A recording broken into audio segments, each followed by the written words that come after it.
Hello friends, good evening. કેમ છો? મજામાં? હું નીલકંઠ પંડિત ઓનલાઈન એજ્યુકેશનમાં આપનું હાર્દિક સ્વાગત કરું છું. વિદ્યાર્થી મિત્રો, આપણે ધોરણ 12 કોમર્સની અંદર અર્થશાસ્ત્ર વિષયમાં ચેપ્ટર નંબર 1 ની અંદર અલગ અલગ આકૃતિ વિશે અભ્યાસ કરી રહ્યા છીએ.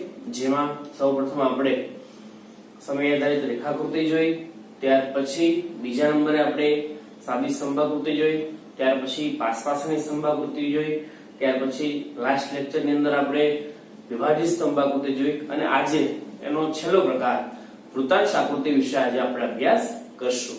તો વિદ્યાર્થી મિત્રો, ઘણીવાર બોર્ડની પરીક્ષામાં વૃત્તાંશ આકૃતિ પણ પૂછાઈ જતી હોય છે.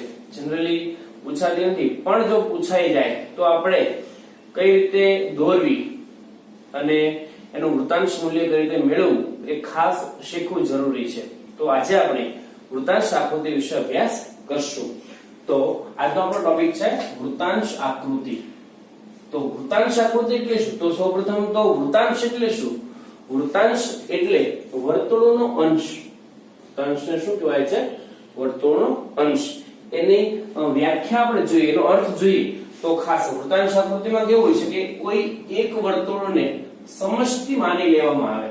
તો હવે તો સમષ્ટિ એટલે શું? ખાસ શું માની લેવાની વાત છે અહીંયા આગળ? કોઈ એક વર્તુળને તમારે સમષ્ટિ માની લેવાની છે. માનો કે આ વર્તુળ છે એ શું છે? સમષ્ટિ. સમષ્ટિ એટલે શું? જો તમે આંકડાશાસ્ત્રની અંદર ભણો છો તો તમને ખ્યાલ હશે સમષ્ટિ અને નિદર્શ. સમષ્ટિ અને નિદર્શ. તો સમષ્ટિની અંદર તમને ખ્યાલ છે કે તમામ જે કઈ બાબતો છે એનો સમાવેશ કરી લેવામાં આવે એને સમષ્ટિ કહેવાય. અને નિદર્શ એટલે આમાંથી કોઈ હું એક વિભાગની પસંદગી કરું તો એ નિદર્શ કહેવાશે. જેમ ક્લાસની અંદર માનો કે 40 વિદ્યાર્થીઓ બેઠા છે તો 40 વિદ્યાર્થીઓ છે એ સમષ્ટિ છે અને એમાંથી હું 5 વિદ્યાર્થીઓને સિલેક્ટ કરું તો એ 5 વિદ્યાર્થીઓ શું છે? એ નિદર્શ છે. તો ખાસ કોઈ એક વર્તુળને સમષ્ટિ માની લેવામાં આવે અને માહિતીના વિભાગોને વર્તુળના ભાગ પાડીને, જોઈએ આગળ તમને જે કઈ માહિતી આપેલી છે એના શું કર્યું છે? વિવિધ ભાગ પાડીને જ્યારે દર્શાવવામાં આવે ત્યારે જે આકૃતિ બને તેને વૃત્તાંશ આકૃતિ કહેવામાં આવે છે. કોઈ એક વર્તુળને એક સમષ્ટિ માની લેવામાં આવે અને એના અલગ અલગ ભાગ પાડીને જ્યારે માહિતી દર્શાવાય વર્તુળની અંદર અને જે આકૃતિ બને એની વૃત્તાંશ આકૃતિ તરીકે ઓળખવામાં આવે છે. બીજી એક વ્યાખ્યા આપણે જોઈએ તો કુલ માહિતીના પેટા વિભાગોને, કુલ માહિતીના પેટા વિભાગોને એટલે કે તમને જે કઈ માહિતી આપી છે, અહીંયા આગળ તમને એક માહિતી આપી છે તો આ કુલ માહિતી છે એના જે પેટા વિભાગો છે એ પેટા વિભાગોને વર્તુળના અંશના પ્રમાણમાં દોરવામાં આવે એટલે કે દર્શાવવામાં આવે. શેમાં? વર્તુળના અંશના પ્રમાણમાં. વર્તુળના કેટલા અંશ હોય? વર્તુળના વૃત્તાંશ કેટલા હોય? તો આપણને ખબર છે કે વર્તુળ છે એ 300 એનું ક્ષેત્રફળ કેટલું હોય? 360 અંશ હોય. તો વર્તુળના અંશના પ્રમાણમાં જ્યારે દોરવામાં આવે ત્યારે જે આકૃતિ બને તેવી આકૃતિને શું કહે છે? વૃત્તાંશ આકૃતિ કહેવામાં આવે છે. કુલ માહિતીના પેટા વિભાગોને વર્તુળના અંશના પ્રમાણમાં જ્યારે દોરવામાં આવે ત્યારે જે આકૃતિ બને એને વૃત્તાંશ આકૃતિ કહે છે. એનું સૂત્ર આપણે ખાસ યાદ રાખવાનું છે વિદ્યાર્થી મિત્રો. એનું સૂત્ર છે વૃત્તાંશ બરાબર પેટા મૂલ્ય એના છેદમાં કુલ મૂલ્ય એને ગુણ્યા 360. શું છે સૂત્ર?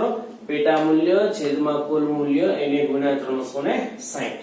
તો પેટા મૂલ્ય એટલે કયું? પેટા મૂલ્ય એટલે આ, કુલ મૂલ્ય એટલે આ અને એને ગુણ્યા કેટલા કરવાના? 360. તો આપણને શું મળે? વૃત્તાંશ મળે. કારણ કે વર્તુળનું ક્ષેત્રફળ 360 છે એટલે કે એને 360 વૃત્તાંશ હોય છે. તો આપણે વૃત્તાંશની અંદર દર્શાવવું હોય ત્યારે આ સૂત્રનો ઉપયોગ કરવાનો. પેટા મૂલ્ય છેદમાં કુલ મૂલ્ય ગુણ્યા 360. ખાસ વિદ્યાર્થી મિત્રો, બોર્ડની પરીક્ષામાં પ્રશ્ન પૂછાઈ ગયો છે વૃત્તાંશ આકૃતિ એટલે શું? તેનું સૂત્ર જણાવો. ત્યાં તમે લખવાનું કુલ માહિતીના પેટા વિભાગને વર્તુળના અંશના પ્રમાણમાં જ્યારે દર્શાવવામાં આવે ત્યારે જે આકૃતિ બને છે એને વૃત્તાંશ આકૃતિ કહે છે. એનું સૂત્ર છે વૃત્તાંશ બરાબર પેટા મૂલ્ય છેદમાં કુલ મૂલ્ય એને ગુણ્યા 360. તો આપણે એક ઉદાહરણ દ્વારા એને સમજીએ કઈ રીતે આકૃતિ દોરવાની છે. અહીંયા આગળ તમને કાલ્પનિક માહિતી આપી છે વિદ્યાર્થીનો ખિસ્સા ખર્ચની માહિતી છે. માહિતી શેની છે? વિદ્યાર્થીના ખિસ્સા ખર્ચની માહિતી. એક વિદ્યાર્થી છે એ આટલો ખર્ચ કરે છે, તો કઈ કઈ વસ્તુ પાછળ ખર્ચ કરે છે? ચોપડીઓ છે, એની પાછળનો ટકાવારી ખર્ચ કેટલો છે? આ 20%, સ્ટેશનરી 5%, ફોન કોમ્પ્યુટર વગેરે પાછળ 30%, નાસ્તા પાછળ 30%, કપડા પાછળ 15%, કુલ 100% છે. તો 100% માંથી અલગ અલગ વસ્તુઓ પાછળ અલગ અલગ ખર્ચ કરે છે. તો હવે આપણે એની વૃત્તાંશની ગણતરી કરવાની છે. તો વૃત્તાંશની ગણતરી કરવા માટે ખાસ વિદ્યાર્થી મિત્રો ખૂબ મહત્વનું છે, કેલ્ક્યુલેટર પણ સાથે રાખવાની જરૂર છે. ખાસ વૃત્તાંશ બરાબર પેટા મૂલ્ય છેદમાં કુલ મૂલ્ય. તો આપણે ચોપડીઓનું વૃત્તાંશ શોધવું છે, તો આનું વૃત્તાંશ કેમ મળશે? તો એનું સૂત્ર છે પેટા મૂલ્ય છેદમાં કુલ મૂલ્ય ગુણ્યા 360. તો આનું પેટા મૂલ્ય કેટલું? તો પેટા મૂલ્ય 20. કુલ મૂલ્ય કેટલું? કુલ મૂલ્ય અહીંયા આગળ કેટલું છે? 100. તો 20 છેદમાં કુલ મૂલ્ય 100, એને ગુણ્યા કેટલા કરવાના છે? 360.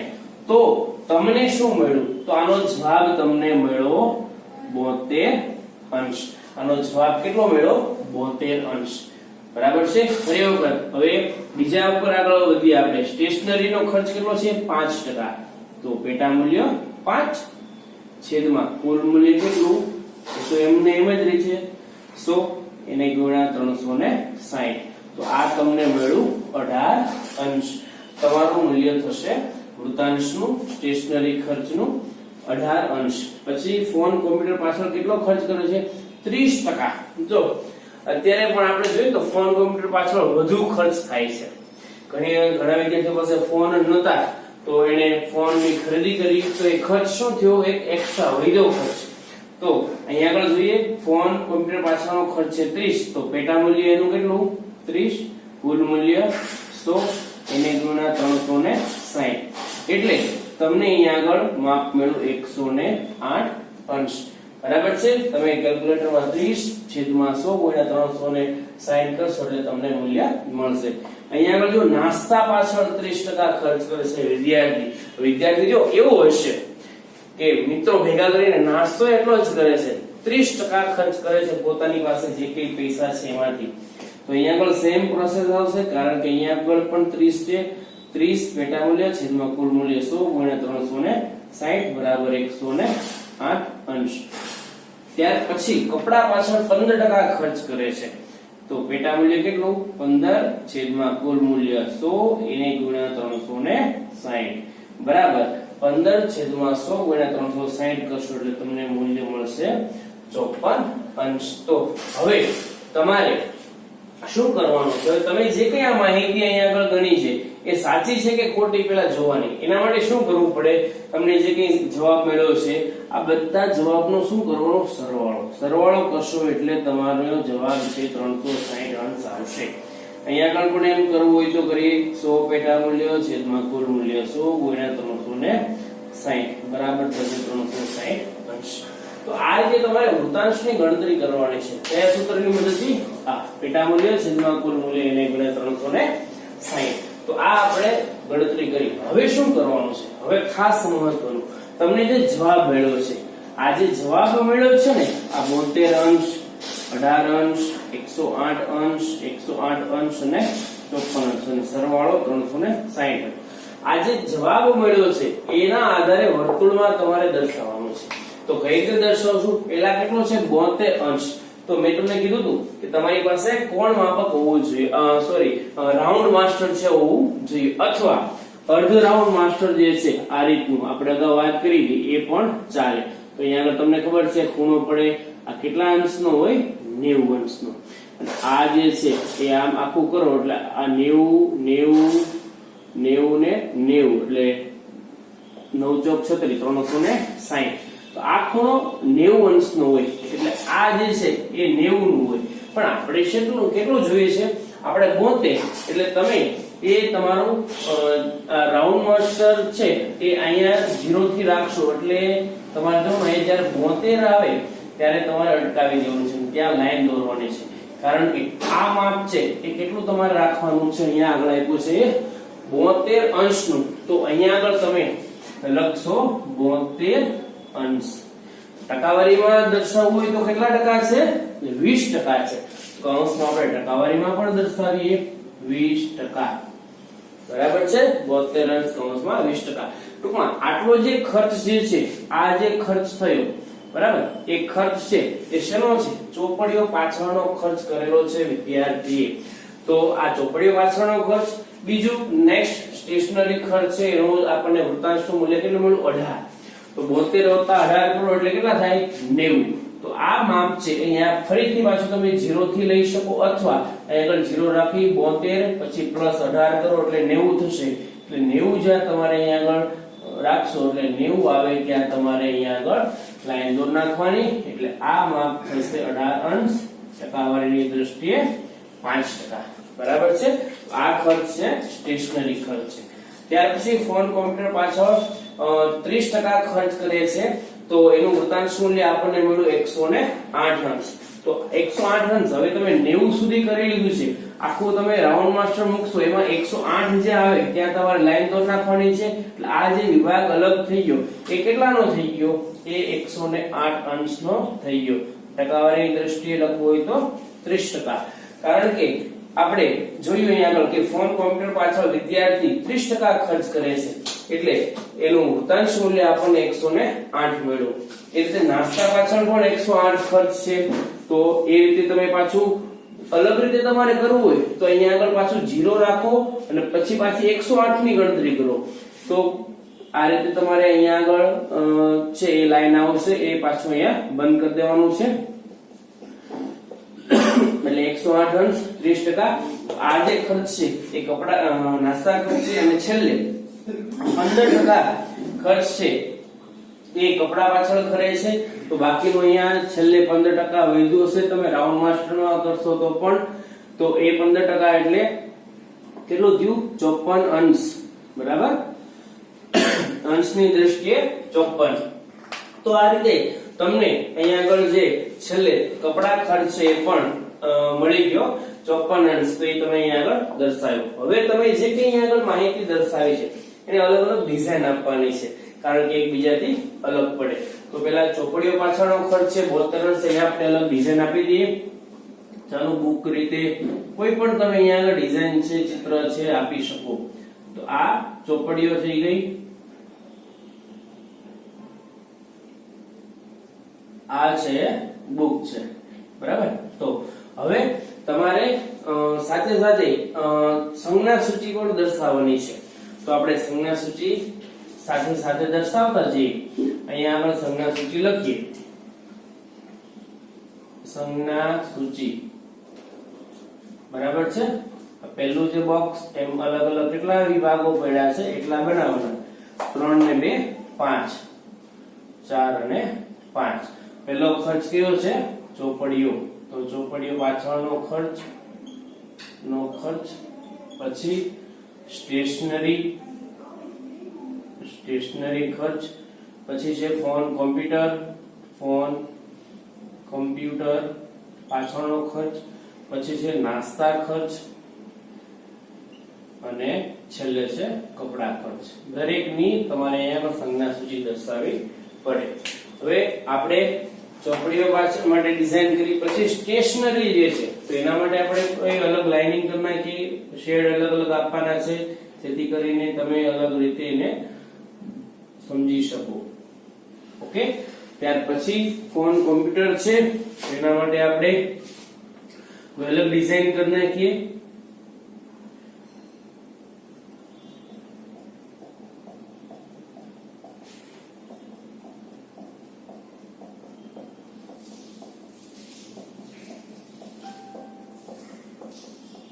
તમે કોઈ પણ ડિઝાઇન અહીંયા આગળ કરી શકો છો. એવું નથી કે અહીંયા આગળ જે દર્શાવવામાં આવે એ જ ડિઝાઇન કે એ જ તમારે રાખવી. અહીંયા આગળ કોઈ પણ ડિઝાઇન તમે કરી શકો છો.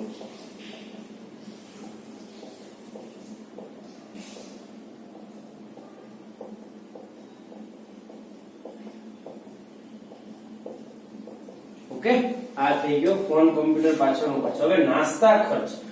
તો એના માટે આપણે અલગ ડિઝાઇન આપી દઈએ. નાસ્તા માટે નાસ્તા માટે આપણે અલગ ડિઝાઇન આપી દઈએ. ચોકલેટ જેવો આકાર છે, તમને ભાવતી તો આમાંથી લઈ લેજો.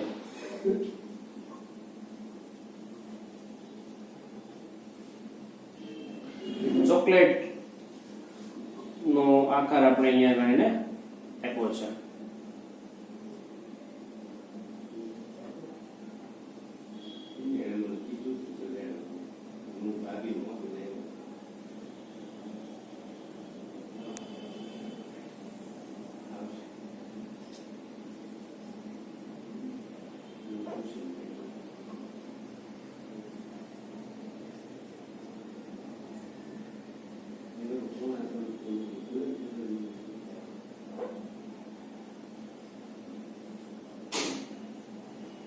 આ થઈ ગયું તમારે નાસ્તા ખર્ચની ચોકલેટો આપણે દોરી નાખી. અને છેલ્લે કપડા, તો કપડા છે એના માટે અલગ ડિઝાઇન આપણે આપી દઈએ.